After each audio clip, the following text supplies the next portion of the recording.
c'est un plaisir de vous retrouver sur les antennes de la RTJVA. Mesdames et messieurs, bonsoir et bienvenue dans votre principale édition de l'information.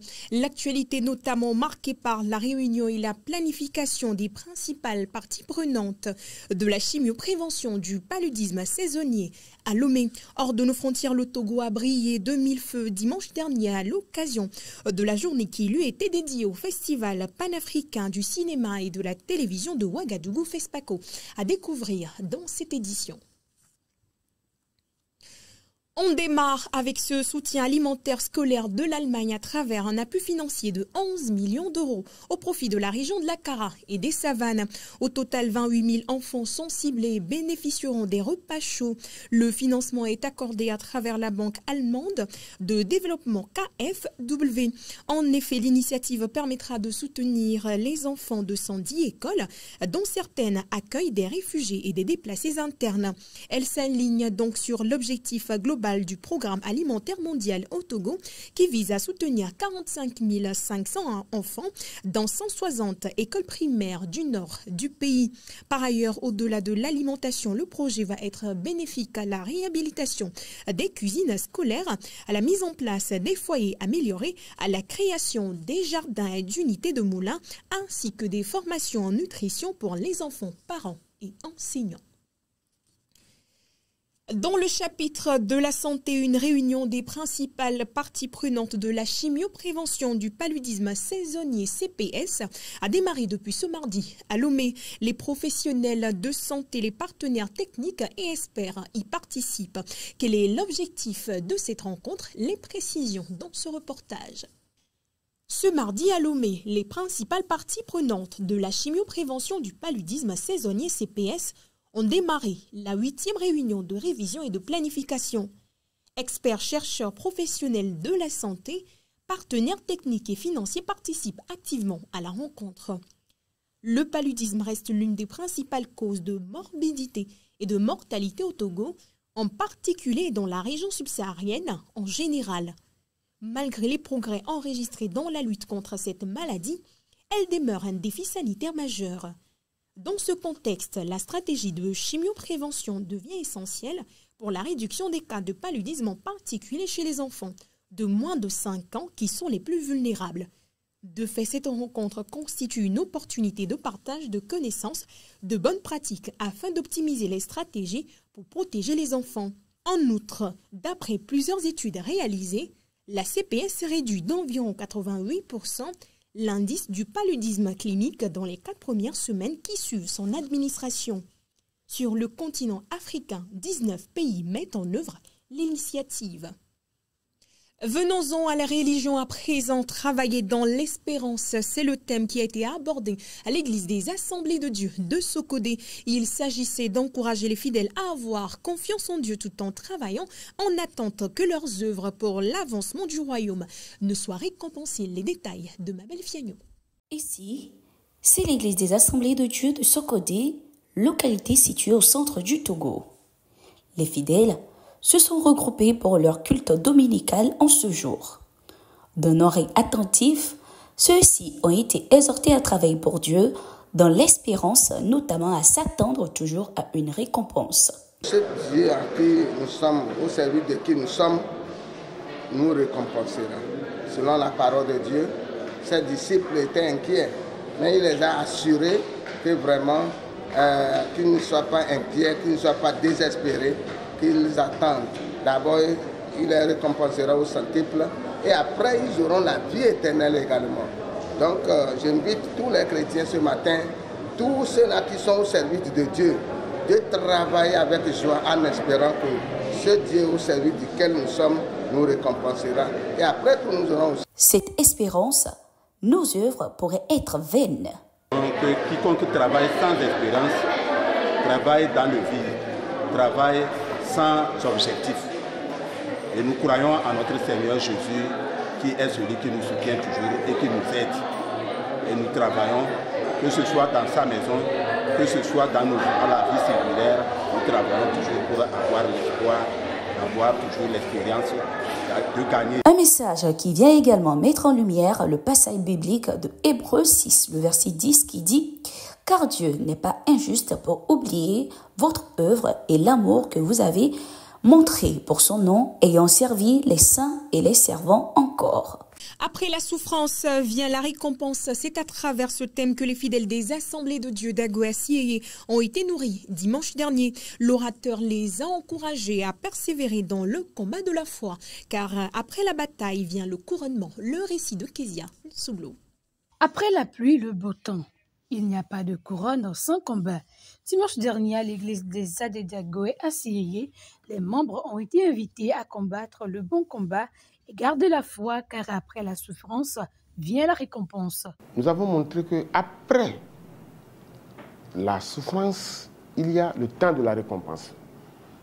Bien que l'église de Smyrne soit entourée par des gens que le Seigneur appelle la synagogue de Satan, cette église a été fidèle. Et Jésus dit, sois fidèle jusqu'à la mort et tu auras la couronne de vie. Et nous avons terminé par cette conclusion ou cette exhortation pour dire que s'il y a les souffrances, il y a un après. Dans la Bible, dans l'Ancien Testament comme dans le Nouveau, surtout avec les personnages bibliques, les Abraham, les Jacob, Joseph, David et autres, les Job, alors chaque fois on parle de leur souffrance, et après cela. Donc nous avons profité de cette occasion pour exhorter les fidèles à garder confiance en Dieu, à combattre le bon combat. Parce qu'après les persécutions, après les difficultés, il y a une récompense. Et le terme Smyrne même, qui signifie parfum, nous montre que c'est pas... Vous savez, dans l'ancien temps, c'était souvent des résines, des plantes qu'on utilisait pour faire dégager de l'odeur. Donc, il faut le feu pour que le parfum sorte. Alors, nous avons montré que pour que notre parfum de bonne odeur sorte, pour être agréable à Dieu, il faut accepter le feu. C'est le feu qui va dégager la bonne odeur. Et donc, le point central, c'est que quand nous sommes chrétiens, comme l'a dit le pasteur qui a prié, ce n'est pas toujours la fête. Mais il y a des difficultés, il y a des trahisons. Mais dans toutes ces choses, nous restons fermes. La marche chrétienne n'est pas exemptée de difficultés. La persévérance doit être de mise. Il nous a entretenus aujourd'hui sur la parole de après la souffrance vient la récompense. Dans cette parole, il a divisé en deux grandes parties. Premièrement, il nous a entretenus sur la souffrance et en deuxième position, il nous a entretenus sur la récompense. Dans cette parole, nous avons tiré beaucoup de profit. On a vu combien de fois les chrétiens, malgré eux, malgré nous, que nous sommes les enfants de Dieu, on ne serait pas épargné de la souffrance, on aura, mais dans ça, le Seigneur serait avec nous, on garde foi. Et tout cela était tourné tout autour de l'église de Smyrne. Et l'église de Smyrne était en Smyrne qui faisait face aux difficultés. Il y avait des difficultés, malgré les potentialités du pays, ces derniers ne bénéficiaient rien. Donc il y avait des problèmes, des persécutions. Donc nous avons tiré beaucoup de profit. Nous remercions. Notre objectif principal, c'est de vivre un jour à l'autre avec le Seigneur dans les cieux.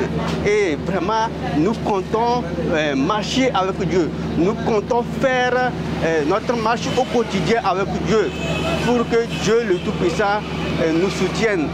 Vraiment, que le Dieu vivant que nous servons, nous puissions marcher avec lui. Et la vie chrétienne n'est pas que une vie de miel ou du lait.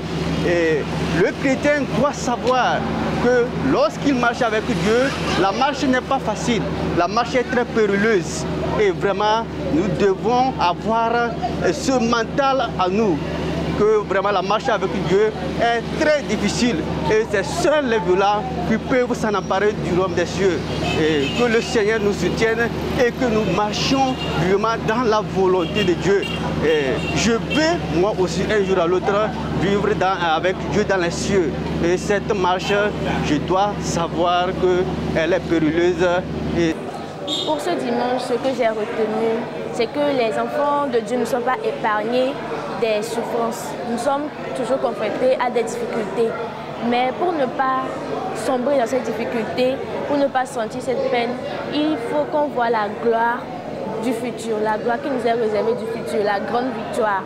Nous devons accepter, même perdre certaines choses dans ces souffrances. Après le bon combat viendra la couronne incorruptible de justice que le Seigneur donnera au jour dernier à tous ceux qui ont gardé la foi. Hors de nos frontières au Burkina Faso, la 29e édition du Festival panafricain du cinéma et de la télévision de Ouagadougou, FESPACO, s'est ouverte samedi dernier. Axée sur le thème cinéma d'Afrique et identité culturelle, cette édition a pour invité d'honneur le Tchad. Environ 235 films sont retenus en sélection dans diverses catégories. 6 films togolais sont en compétition, ce qui témoigne de la montée en puissance du 7e art national. Après l'ouverture officielle du festival samedi dernier en présence de la ministre de la Communication, des médias, de la culture, porte-parole du gouvernement Yawa Kugan, la compétition a véritablement débuté pour le Togo dimanche dernier avec les projections. Par ailleurs, les stands togolais stratégiquement placés au marché international du cinéma africain et de la télévision Mika est devenu un carrefour incontournable pour les acheteurs et les producteurs internationaux. Une dynamique qui s'inscrit dans le cadre de la stratégie nationale de développement du cinéma de l'audiovisuel lancée décembre dernier et qui avait pour objectif de transformer le secteur en une industrie créatrice de valeur et d'emploi. Et c'est sur cette information que prend ce tour de l'actualité. Merci à vous de l'avoir suivi. Nos programmes se poursuivent sur la RT JVA.